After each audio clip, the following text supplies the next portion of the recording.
Are these words familiar? I'll bet many of you heard the music of Handel's Messiah in your head as I read these words, because it is kind of ubiquitous in the Christmas season that we always hear a lot about the Prince of Peace. It is just everywhere. We lit the fourth Advent candle this morning, and in some Advent traditions, some Advent symbolism, the four candles are peace and joy and hope and love. And today it is the peace candle that we lit. And so it's appropriate that we talk a little bit about this idea of Jesus being the Prince of Peace. Now, like I said, we see it everywhere. We hear it all of the time. It is on Christmas cards. It is in the Christmas newsletters that we receive. It was in our hymn, the carol that we sang a few minutes ago about Jesus, the Prince of Peace. And, you know, I would think that the Bible would be absolutely brimming with references of Jesus as being the Prince of Peace. Oops, wasn't ready to go there yet. But it's not. I looked it up. I was expecting to find all of these references about Jesus as being the Prince of Peace. And it is nowhere to be found other than this one verse in Isaiah.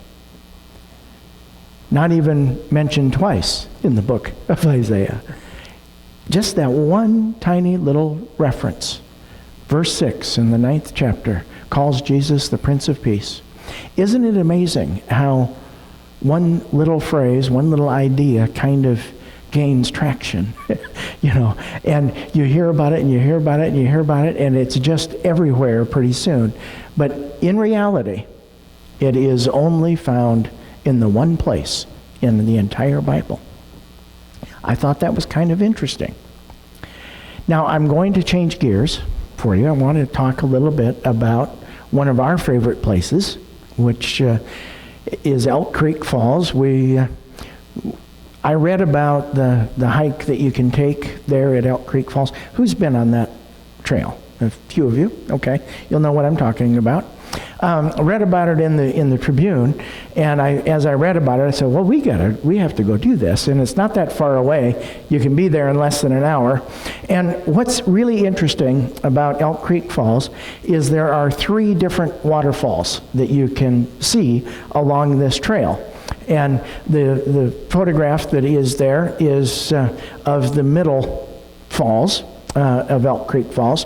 But as you get there, you drive to the trailhead and you walk into the woods a little ways. And as you walk into the woods, pretty soon you come to a trail that divides. And if I remember right, there's actually a sign there. And on one side, the sign says something about Lower Elk Creek Falls, and there's an arrow, and it might tell you how far it is, 1.2 miles or whatever. And then on the other side, there is another sign, and it says Upper Elk Creek Falls is this way. And you get the feeling that they are in opposite directions, and there's no indication at all. It's not clear that the trail is actually a loop. And it doesn't matter which direction you choose, because you're going to go to this fall, and then you're going to go through to the middle falls, which is the one in the picture, and then you're going to go to the other fall, and then you're going to end up right back where you were. So you can go either way, and it doesn't make any difference at all. So we've done the trail in one order and then the trail in the other order, and every time visitors come to town, it's a place that we always want to take them because it's beautiful and it's great and it's nice. But what I want you to think about this morning is that point where you get to the trail and you've got one that goes in this direction and one that goes in that direction. Just put a pin in that, because we're going to get back to that idea. Jesus as the Prince of Peace.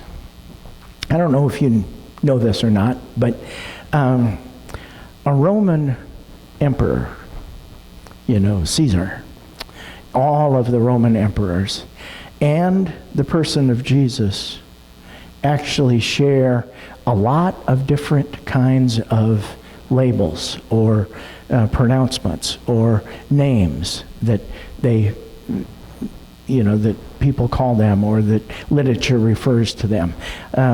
Both a Roman emperor and Jesus could be called divine.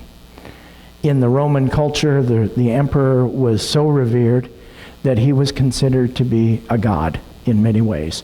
And so the Roman emperor was often referred to as a son of God, just like Jesus is referred to as the Son of God. Obviously, the salutation or the greeting or the respectful way of addressing someone is Lord. And so the Roman emperor, of course, got referred to as Lord often, just as Jesus is referred to as Lord. And believe it or not, a Roman emperor could also be referred to as a Prince of Peace, just as Jesus was referred to as the Prince of Peace. Now, I haven't done a lot of reading about Roman history and that sort of thing, but what little I know of Roman history, it's a bit of a stretch for me to think about any Roman emperor being called a Prince of Peace. They were cruel. They were harsh. They ruled with an iron fist. I mean, it was a situation where they really weren't very tolerant of anything that happened to be going on. And to think of a Roman emperor as being called a Prince of Peace seems a little out of character. I'll just put it that way. However, I can see that designation coming because of a certain perspective, okay? Now, a Roman emperor and the Roman Empire gained the recognition of being called empire because an empire tends to want to gobble up the land and the countries and the people that surround it. It's little like the farmer, he said, I don't want to own all the land, I just want to own the land that's next to mine. It just kind of keeps going and going and going. That was the Roman Empire. And so this whole idea leads me to begin to think that the contrast that we have between a Roman emperor being called the Prince of Peace and Jesus being called the Prince of Peace means that there's kind of two different ways of looking at peace. Maybe there are, in fact, two different paths to peace, two ways to interpret this idea of peace. Now, as I worked with this, it began to make more and more sense to me. It actually helped me explain a lot about where we are as a country, where we are as a church, where we are sometimes within even our own personal lives, our own personal acquaintances. So on the Roman emperor side of things, on that side of the equation, we have what I call peace through victory. Now just let that sink in. Peace through victory. It is reasonable to say that when we are engaged in the war on terrorism, we are engaged in Afghanistan, we are engaged in whatever country it happens to be, that we are working towards peace in those countries through victory. We are trying to gain victory over a drug problem. We're trying to gain victory over an immigration problem. We're gaining victory, and we're seeking peace through victory. The opposite direction and I mean the opposite direction, is peace through justice. And that means preferential treatment for the poor, preferential treatment for the oppressed, preferential treatment for those that don't do as well as the rest of us. Those two ways of thinking about bringing about peace, I think, ground us, help us to recognize where some of this division, the differences of opinion, where some of this comes from. And in this Christmas season, during this Christmas time, when we hear about the Prince of Peace constantly, it behooves us to really be able to think about this. Peace through victory is a way that I would describe a Roman emperor being called the Prince of Peace. Some things that are maybe consistent with peace through victory is military might, military strength. During the height of the Roman Empire, it is estimated that Rome had somewhere between 30 and 50 legions of soldiers. Now, a legion is similar to an entire branch of our armed forces. So, we have the Marines, and we have the Army, and we have the Air Force, and we have the Coast Guard, and all of these different branches of our military might. Rome had between 30 and 50 legions of soldiers. Each legion may have had 20 or 30 or even 40,000 soldiers. So you can do the math on that. Rome wasn't a force to be taken lightly. They had the military strength. Through that military strength, through that rule, they also sought peace through victory in the process of conformity. In other words, there are rules of the land, and you follow the rules of the land. Now, the thing is that this doesn't have to be only on a nation-to-nation kind of basis. You can break this down and you can apply it, and you can see this pattern even in the smallest of groups or the smallest of institutions. Our United Methodist Church is no exception. Are we looking to gain peace through conformity and following the rules? Because if you don't follow the rules, there are consequences, and that develops fear. And so fear is another way of controlling the people, and when you control the people, you have peace, and so it kind of all works, that you are gaining peace through victory. You're gaining peace through control. You are gaining peace through dominance, the cultural dominance. Now, sometimes cultural dominance is okay. In this particular country and during this particular time of year, it isn't uncommon at all for us to exchange greetings by saying Merry Christmas.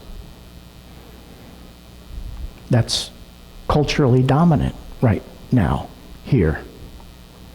But there's people that are outside of that dominance feature, and it may make them a little uncomfortable. We don't generally wish somebody a happy Hanukkah or, a great Kwanzaa or all of the, the 20 or the 30 religious holidays that take place during the winter solstice. Very unusual individuals sometimes are able to stand up to the cultural dominance that is present. In the 50s and the 60s, the cultural dominant ideal was that, somebody of color, they just didn't have the same rights. They weren't quite equal to those of us that were of a fairer skin.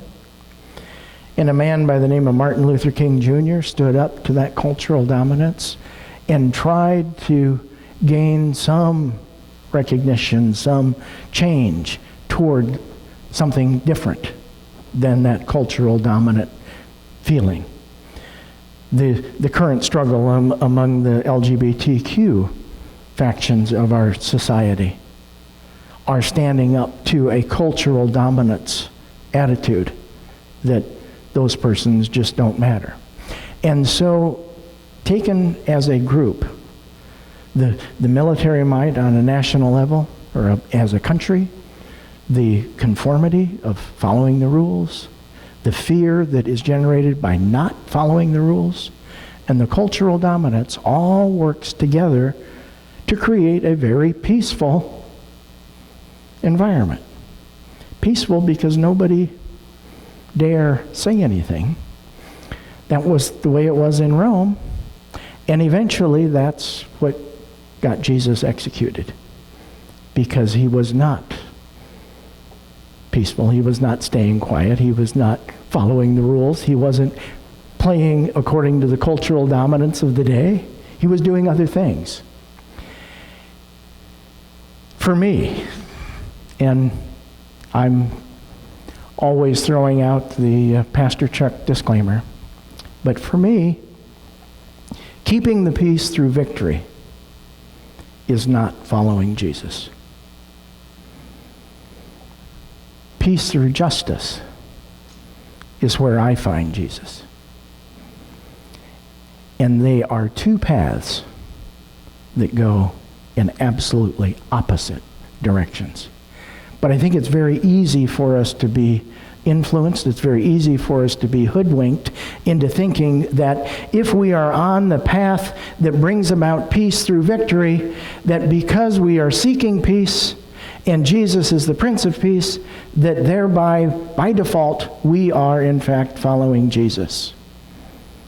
And it's a myth, and it's a lie, and you are not. Peace through justice is where I find Jesus. So think about Elk Creek Falls, a place not far from here where you see two paths. One goes this way and one goes that way, and yet they both kind of end up at the middle, Elk Creek Falls. They both go to the same place. They end up getting you to where you want to be. In the case of Elk Creek Falls, it doesn't matter what path you choose. You're going to have a good time, and it's going to be great, and you're going to see lots of good scenery. In the case of choosing peace through victory or peace through justice, the consequence of that is life-changing and is the most serious of decisions that you'll ever be faced with. If you will recall, there was a poem written by Robert Frost. It's called The Road Not Taken. And there he says that two roads diverged in a wood, and I took the less traveled by, and that has made all the difference. Peace through justice is definitely the road less traveled by. And that, of course, is food for thought. So go with God and go in peace. Amen.